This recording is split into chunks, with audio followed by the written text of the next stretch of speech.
I will be explaining now the methods of measuring price elasticity of demand. Now, there are two viewpoints when we measure the price elasticity. One is known as the point elasticity. That means when we are measuring elasticity at a particular point on a demand curve. And the second is known as the arc elasticity, ARC. Arc means, now this is a mathematical concept. Arc means only a part of the circumference of the circle. That is called the arc. Now we move on to point elasticity. Suppose I draw the two axes, X origin, Y axis, and I want to measure the elasticity at a point on the demand curve. Now for the sake of simplicity, take a linear demand curve. That means a straight line demand curve, say like this.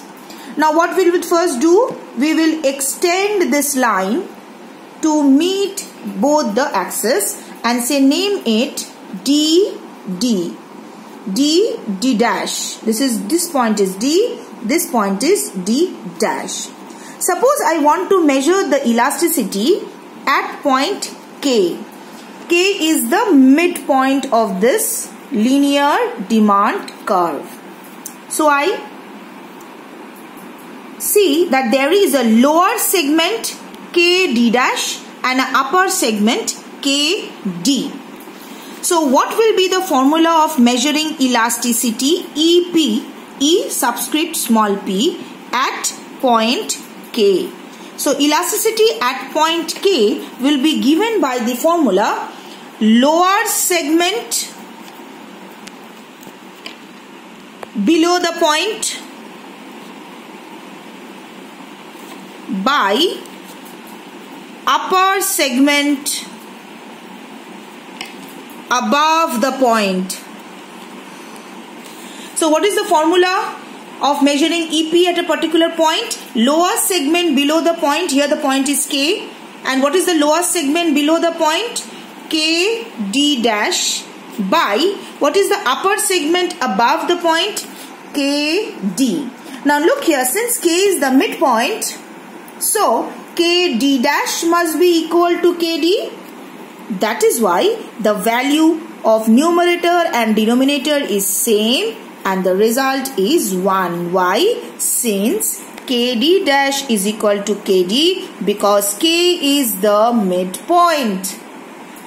Now let us look at some other points, say M above K.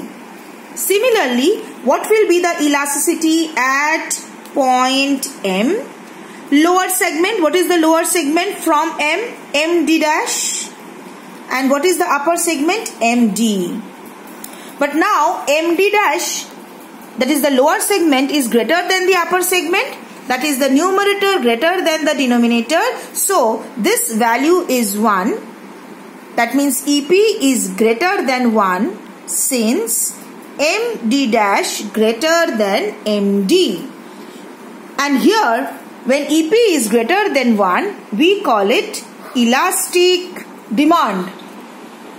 Elastic demand. Just like here, when EP is equal to 1, we call this unitary elastic. Unitary elastic, unit means 1. So when value of EP is 1, we call it unitary elastic. Now let us take a point below K, say Q. At Q, what will be the elasticity? Again, apply the same formula. Lower segment QD dash by QD. But here QD dash is less than QD. So EP will be less than 1. Why? Since QD dash is less than QD. So EP less than 1. This implies relatively inelastic demand. So we have shown that at the midpoint EP is equal to 1. At Q, here EP is less than 1.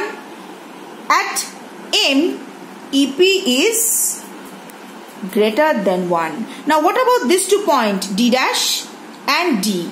So let us now move on to find out the EP at D. What is the lower segment here? D, D dash. And what is the upper segment here? You don't have any upper segment because you are starting from D. Yes, so the upper segment will be 0. So anything divided by 0 is infinity. So here at this point D, what will be the elasticity? It will be called perfectly elastic demand. Similarly, what will be the EP at D dash? Now at D dash you don't have any lower segment. So the numerator is 0. And what is the segment above the point D dash? That is D, D dash. Now anything which has a numerator 0 means 0. So what will be the value of EP? EP will be 0 here, which implies that it is perfectly inelastic demand. Perfectly inelastic demand. So let us come back here.